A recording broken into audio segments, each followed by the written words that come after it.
한번 선언하겠습니다. 이 성전의 영광이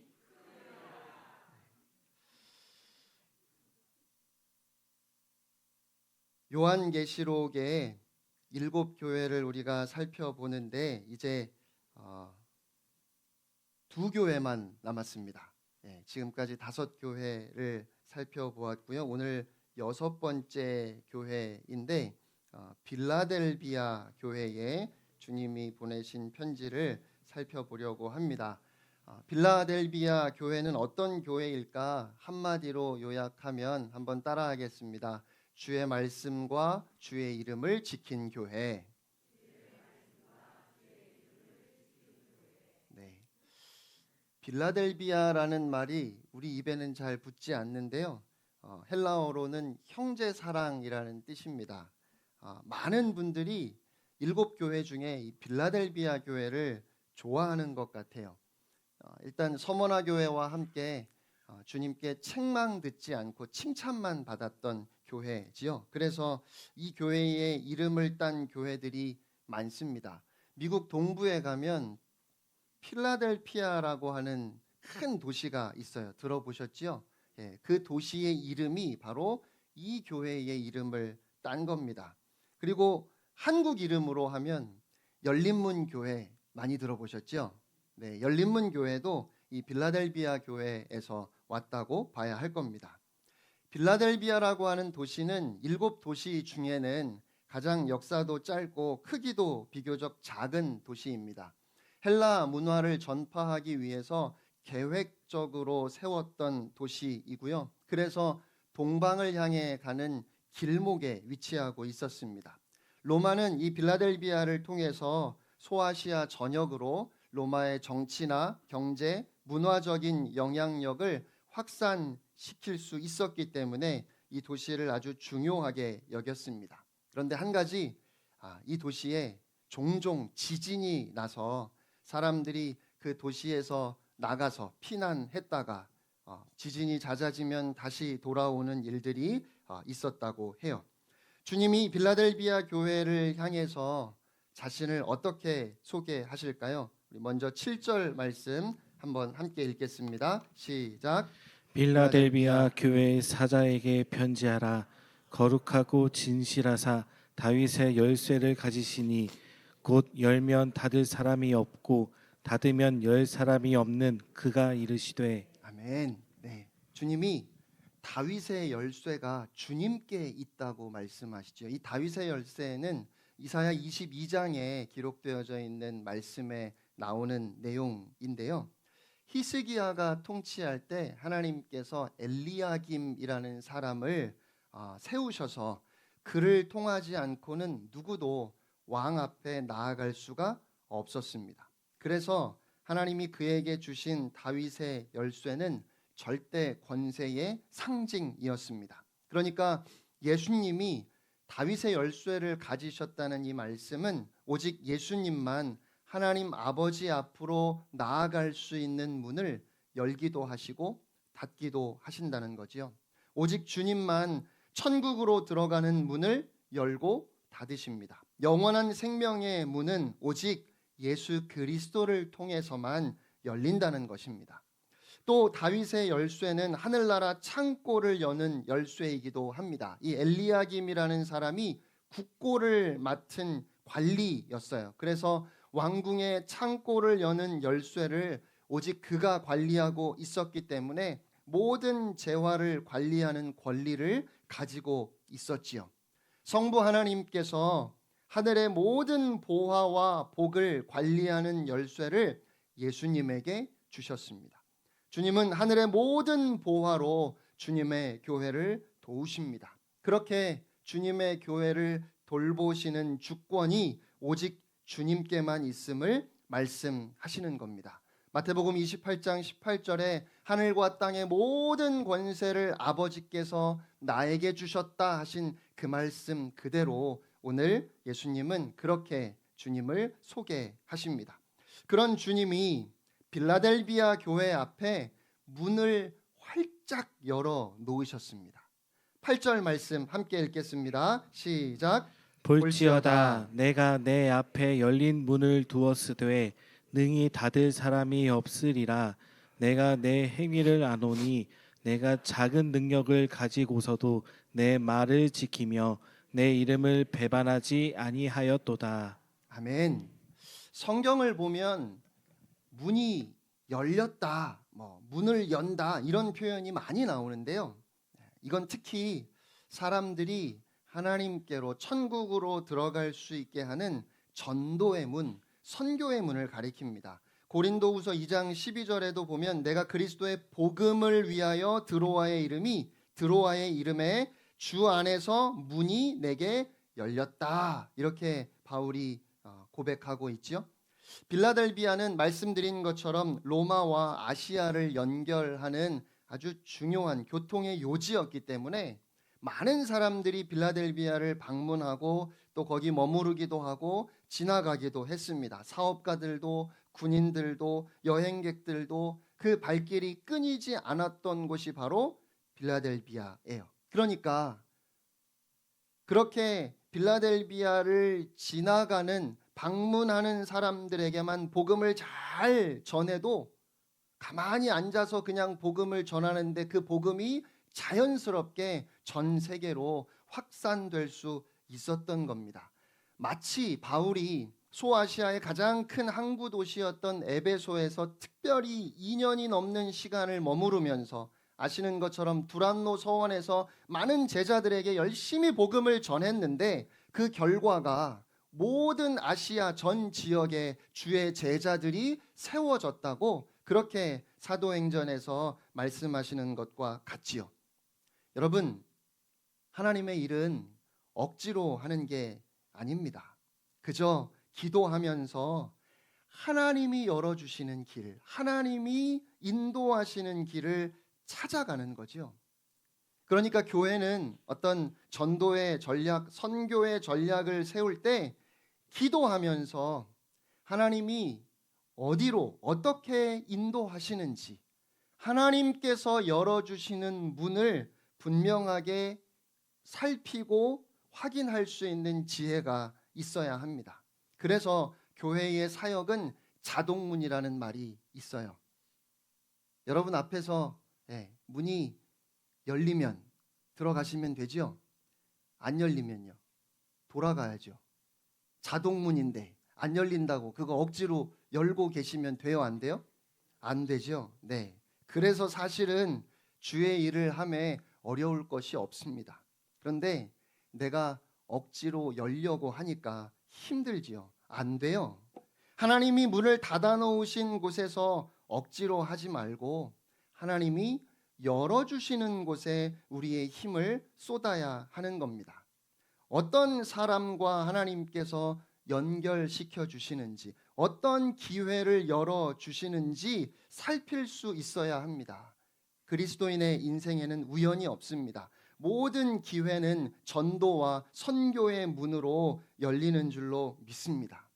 성경을 보아도 사도들은 항상 하나님이 열어주시는 문을 따라서 사역했어요. 사도행전 14장 27절 말씀입니다. 같이 읽을까요? 시작. 그들이 이르러 교회를 모아 하나님이 함께 행하신 모든 일과 이방인들에게 믿음의 문을 여신 것을 보고하고. 아멘. 네. 아무 때나 문이 열리는 것 아니고요. 또 그 문이 항상 열려 있는 것도 아닙니다. 어느 날 갑자기 문이 닫힐 수도 있습니다. 그러니까 열린 문을 놓치면 안 되겠지요. 항상 주의 뜻에 순종할 수 있는 준비가 되어 있어야 합니다. 문을 열어주시는 건 주님이 하시는 겁니다. 우리는요, 열린 문으로 지체 없이 복음을 들고 들어가야지요. 우리 주님이 문을 열기도 하시고 또 닫기도 하시는 분입니다. 우리는 어떤 문을 두드리다가 그 문이 열리지 않는다고 실망스러운 표정으로 그 문을 붙들고 있느라 너무 많은 시간과 에너지를 허비하는 것은 아닌지 모르겠어요. 왜 내가 세운 계획대로 일이 되지 않을까? 왜 내가 믿었던 사람이 마음을 열지 않을까 의아해하고 낙심하지요. 그러나 살다 보면 우리 눈앞에서 문이 닫히는 경우가 있습니다. 반대로 우리 생각에는 반드시 열려야 하는 그 문이 오히려 우리가 모르는 재앙으로 인도하는 문이 될 수도 있습니다.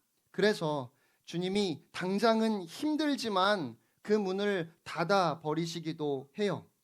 주님이 못 가게 하시는 문은 내게 좋지 않은 길이거나 아니면 다른 사람에게 맞는 길인 겁니다. 또 우리 앞에 어떤 문이 닫히는 것은 주님이 우리로 하여금 더욱 주님을 바라보게 하시려고 그래서 문을 열어주지 않으실 때도 있어요. 아쉬울 게 없는 사람은 잘 기도하지 않지요. 내 뜻대로 술술 잘 풀리면 자기 잘난 맛에 사느라 주님을 바라보지 않습니다. 그래서 주님은 때때로 우리를 닫힌 문 앞에 서게 하십니다. 그리고 우리의 그 무기력함을 철저하게 인정하며 가난한 마음으로 하나님을 찾게 하시지요. 그러니까 우리 앞에 문이 닫혀서 안 열리는 그때가 내가 나의 믿음을 돌아보고 또 그 믿음이 더욱 성숙해질 수 있는 때임을 우리가 기억해야 하겠습니다. 모든 순간에 여러분이 잊지 말고 꼭 기억하셔야 하는 것은 주님이 문을 열으시든지 혹은 그 문을 닫으실지라도 주님의 계획은, 우리를 향한 주님의 뜻은 언제나 선하다는 것입니다. 여러분 골탕 먹이려고 고생 좀 해보라고 그렇게 여러분을 좌절시키려고 문을 닫으시는 경우는 없어요. 우리 앞에 어떤 문이 닫히면 주님이 다른 문을 열어주실 겁니다. 3절에 내가 내 앞에 열린 문을 두었다고 하셨어요. 그런데 그 문이 어떤 문인지에 대해서는 자세하게 설명하시지 않아요. 이 문이 처음에 내가 두드렸던 문이 아닐 수도 있는 겁니다. 그러니까 어떤 문이 닫혔을 때 계속 그 문을 열어달라고만 하지 말고 정작 열려 있는데 내가 보지 않고 있는 다른 문은 없는지 살필 수 있어야 합니다. 주님이 모든 문을 다 닫아서 여러분을 절망하게 하지는 않으시니까요. 그런데 우리는 여전히 내 삶을 내가 주관하고 싶어서 이런 사실을 잘 받아들이지 못하지요. 뭐든지 내가 결정하고 내가 처리하려고 합니다. 내가 원하는 시간에 내가 원하는 방법으로 하나님도 나를 따라오시기를 원하지요. 정말 가고 싶은 길이 갑자기 막히면 화를 냅니다. 또 다른 문으로 들어가면서도 여기는 내가 원했던 문이 아니라고 그렇게 소리를 지르지요. 그러나 우리가 조금만 숨을 고르고 다시 한번 선하신 하나님을 신뢰하는 그 믿음을 회복할 때 하나님께서 내가 생각지도 못했던 나와는 차원이 다른 그 복된 문으로 나를 인도하심을 보게 됩니다. 제가 늘 말씀드리지요. 언제나 주님이 오르십니다. 우리는 몰라요. 사랑하는 여러분, 열쇠가 누구에게 있으시다고요? 우리 주님께 있습니다. 주님이 열린 문을 빌라델비아 교회 앞에 두셨어요. 그런데 그렇게 빌라델비아 교회에 열린 문을, 활짝 열린 문을 주시는 이유가 8절에 기록되어져 있는데요. 우리 8절 말씀 다시 한번 함께 읽겠습니다. 시작. 볼지어다 내가 내 앞에 열린 문을 두었으되 능히 닫을 사람이 없으리라. 내가 내 행위를 아노니 내가 작은 능력을 가지고서도 내 말을 지키며 내 이름을 배반하지 아니하였도다. 아멘. 주님이 빌라델비아 교회에 열린 문을 주신 이유가 뭐라고요? 작은 능력을 가지고도 주의 말씀을 지켰고 주의 이름에 배반하지 않았다. 주님 앞에 신실했기 때문이라고 말씀하시는 거죠. 주의 말씀을 지키고 주의 이름을 배반하지 않았습니다. 여러분, 예수님께서 칭찬하시는 것을 우리가 벌써 6번째 교회를 살펴보는데 성도들이 얼마나 많이 모여 있고 얼마나 힘을 가지고 있는지는 칭찬의 조건이 되지 않습니다. 오직 주의 이름을 영화롭게 하고자 하는 그 소원 가운데 무엇이 하나님이 기뻐하시는 일일까를 모두 함께 생각하면서 주의 일을 감당할 때 그때 칭찬받게 되는 겁니다. 여러분의 마음속에는 오직 주님을 기쁘시게 하고 싶은 소원이 있으십니까? 그 소원을 가지고 오늘도 예배 자리에 나오셨지요? 주님의 백성은 주님을 영화롭게 하고자 하는 그 소원이 늘 첫 번째에 자리한 사람들입니다. 다른 사람들의 마음은 알 수 없지만 내가 내 마음은 살펴볼 수 있지요. 여러분이 가진 첫 번째 소원은 무엇입니까? 하나님을 영화롭게 하고 주님을 기쁘시게 하려는 그 소원이 여러분의 마음에 가득하시기를 축원합니다. 그래야 작은 능력으로도 주의 말씀을 지키며 살아갈 수 있어요. 여러분, 주님을 처음 믿는 사람도, 이제 막 신앙생활을 시작하는 사람들도 주의 말씀대로 살 수 있습니다. 아니, 부모님의 말에 순종하는 건 다 커서 성인 돼야 할 수 있는 건가요? 아니죠. 어린 아이들도 부모님의 말씀에 순종할 수 있습니다. 어리면 어린 대로 순종할 수 있는 거예요. 그러니까 신앙생활 시작한 지 얼마 되지 않았을지라도 내가 주의 말씀을 지키고 주의 이름을 배반하지 않을 수 있어요. 우리는 주의 일을 하려고 할 때 항상 힘이 없다는 핑계를 댑니다. 그런데요, 우리의 그 연약함이 결코 핑계가 될 수 없는 것은 나에게 주어진 힘을 가지고 충성할 때 하나님께서 하나님의 일을 친히 행하시기 때문입니다. 그러니까 우리가 해야 할 것은 이미 나에게 주어진 힘을 가지고 하나님 앞에 충성하는 거예요. 주어진 것 가지고 충성하지 않는 자에게 절대로 더 큰 힘이 주어지지 않습니다. 지금 가진 것을 가지고 하나님을 충성스럽게 섬길 때 더 큰 능력으로 주님의 교회를 세워갈 수 있고 섬길 수 있는 길을 열어주시는 거지요. 지금 받은 직분으로도 섬기지 않으면서 하나님이 더 큰 자리에 쓰실 것을 기대하는 건 참 어리석은 생각일 겁니다. 지금 여러분에게 주신 직분이 무엇입니까? 그 직분을 가지고 주님의 교회를 위해서 충성하고 헌신하실 수 있기를 축복합니다. 주님은 작은 일에 충성하는 자에게 큰 것을 맡기신다고 하셨어요. 그러니까 중요한 건 사람들의 눈에 보이는 능력이 아니라 주의 말씀에 순종하고자 하는 우리의 마음인 겁니다. 빌라델비아 교회 성도들은 자신들이 얼마나 가지고 있는지 그걸 묻지 않았고 그저 자신들에게 주어진 것을 가지고 어떻게든지 주를 위해서, 주의 이름을 위해서 헌신하고자 했어요. 아무리 능력이 작아도 마음만 있다면 주님께 드릴 수 있습니다. 작은 능력으로 최선을 다해서 주의 말씀을 지켜 행할 때 주님께 칭찬받는 겁니다. 우리의 연약함은 하나님의 역사에 절대로 장애가 아닙니다. 오히려 하나님의 능력이 나타날 기회가 됩니다. 우리의 연약함은 하나님의 능력이 지극히 크심을 드러낼 수 있는 근거가 되는 겁니다. 여러분에게 부족한 것이 많습니까? 나는 힘도 없는데, 나에겐 능력이 없는데 낙심하거나 좌절할 이유가 없습니다. 오히려 그렇게 연약한 나를 통해서 하나님이 이루신 일을 자랑하고 간증하게 될 것입니다. 오늘 주님이 빌라델비아 교회에게 주시는 약속이 바로 그런 거예요. 9절 말씀 우리 함께 읽겠습니다. 시작. 보라, 사탄의 회당 곧 자칭 유대인이라 하나 그렇지 아니하고 거짓말하는 자들 중에서 며칠 내게 주어 그들로 와서 내 발 앞에 절하게 하고 내가 너를 사랑하는 줄을 알게 하리라. 아멘. 빌라델비아에 특별히 유대인 회당이 아주 큰 게 있었다고 합니다. 예.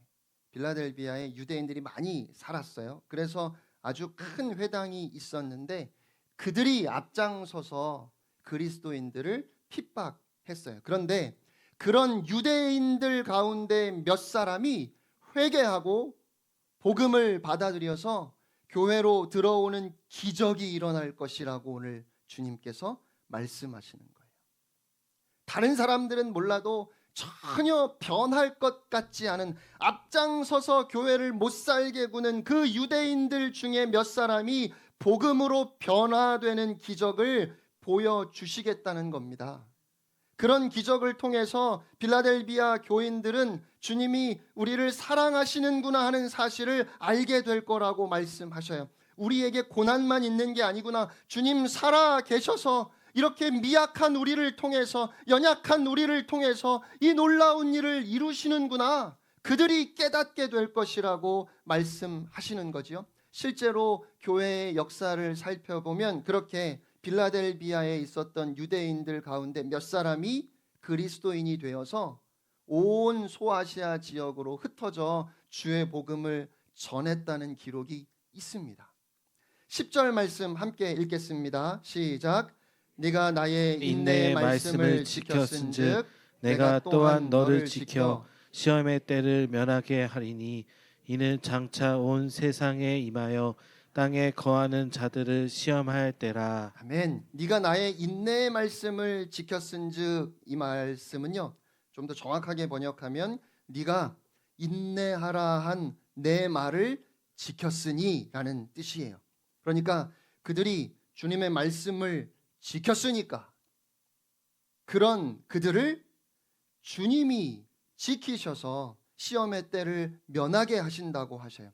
여기서 시험의 때는 마지막 날에 온 세상에 임할 환난을 말합니다. 면하게 한다 하는 말씀은 보호해 주신다는 의미예요. 그들이 인내하라 하신 주님의 말씀을 지켰으니까 그 시험의 때에, 그 환난의 때에 이제 주께서 그들을 친히 지켜주실 겁니다. 특별하게 보호해 주시겠다 약속하셔요. 그 환난이 온 세상에 다 임하는 것이기 때문에 그 환난을 피해갈 수 있는 것은 아니지만 그 환난을 능히 이길 수 있도록 그들을 지키시겠다는 약속입니다. 그리고 한 가지 조심해야 할 것은 자신이 가진 것을 굳게 잡는 거예요. 그렇지 않으면 면류관을 빼앗길 수 있다고 하시지요. 11절 함께 읽겠습니다. 시작. 내가 속히 오리니 내가 가진 것을 굳게 잡아 아무도 내 면류관을 빼앗지 못하게 하라. 아멘. 칭찬받은 빌라델비아 교회 성도들을 위해서 주께서 면류관을 준비하고 계시는데 빼앗기지 않도록 그 상급을 누가 뺏으려고 할까요? 당연히 악한 마귀가 그렇게 하겠지요. 마귀는 어떻게든지 여러분을 유혹해서 넘어뜨리려고 합니다. 그래서 항상 깨어 있어서 끝까지 방심하지 말고 네가 붙잡은 것을, 네가 가진 것을 굳게 잡으라 말씀하셔요. 그렇게 당부하시는 겁니다. 마지막으로 12절 13절 함께 읽겠습니다. 시작. 이기는 자는 내 하나님 성전의 기둥이 되게 하리니 그가 결코 다시 나가지 아니하리라. 내가 하나님의 이름과 하나님의 성 곧 하늘에서 내 하나님께로부터 내려오는 새 예루살렘의 이름과 나의 새 이름을 그의 위에 기록하리라. 귀 있는 자는 성령이 교회들에게 하시는 말씀을 들을지어다. 아멘. 지난 1월에 성경의 땅 순례를 하면서 빌라델비아 교회도 방문했었거든요. 네, 아무것도 안 남아 있어요. 그냥 폐허예요. 그런데 튀르키예 전체를 다 다녀보면서 가장 웅장하고 가장 큰 기둥을 거기서 봤어요. 신기하죠? 빌라델비아 교회가 있었던 그 터에 정말 거의 우리 교회 본당의 한 3분의 1쯤 되는 크기의 어마어마한 기둥이 남아 있어요. 주님이 빌라델비아 교회에 하시는 마지막 약속은 그 성도들 한 사람 한 사람을 주의 전에 기둥으로 세우시고 하나님의 이름과 하나님의 성 예루살렘의 이름과 예수 그리스도의 이름을 내 위에 기록해 주신다 하시는 겁니다. 여러분, 그 웅장한 기둥처럼 주의 날에 우리가 함께 위엄 있게 주님 앞에 서게 될 날이 다가오고 있습니다. 주님이 세우실 그 영광스러운 성소에 우리가 당당히 서게 될 것이라고 오늘 주님은 그렇게 약속해 주십니다. 그날 하나님의 성 새 예루살렘의 시민으로 여러분의 이름이 기록될 겁니다. 또 하나님의 성 곧 하늘에 내 하나님에게서 내려오는 새 예루살렘의 이름이 기록되리라. 주님이 승리자로서 주님의 새 이름을 또한 우리 위에 기록해 주시겠다 하시지요. 우리는 장차 주님과 함께 영원히 왕 노릇하게 될 것을 약속해 주시는 거예요. 얼마나 가슴 벅찬 일인가요? 사랑하는 성도 여러분, 주님이 속히 오신다 하십니다. 내가 곧 갈 테니까 힘들지만 조금만 더 기다리라고, 절대로 포기하지 말라고 당부하십니다. 고통받는 교회와 주님을 기다리는 성도들에게 이보다 더 귀한 약속이 어디 있을까요? 내가 속히 오리라 하십니다. 그날이 오면 모든 싸움이 끝날 겁니다. 박해도 유혹도 끝날 겁니다. 그날이 오면 모든 오해가 사라지고 우리의 마음에 오직 평강만 있을 겁니다. 여러분은 주님과 같이 거룩하게 될 것입니다. 거룩하고 진실하신 분의 모든 약속이 성취될 것입니다. 우리는 영광스러운 몸을 입을 것이고 우리의 마음이 소원하는 대로 주님을 바라보게 될 것입니다. 주님의 교회가 영원한 하늘 영광으로 충만하게 될 것입니다. 다시 오실 주님의 모든 영광과 위엄을 우리는 그날 주님과 함께 누리게 될 것입니다.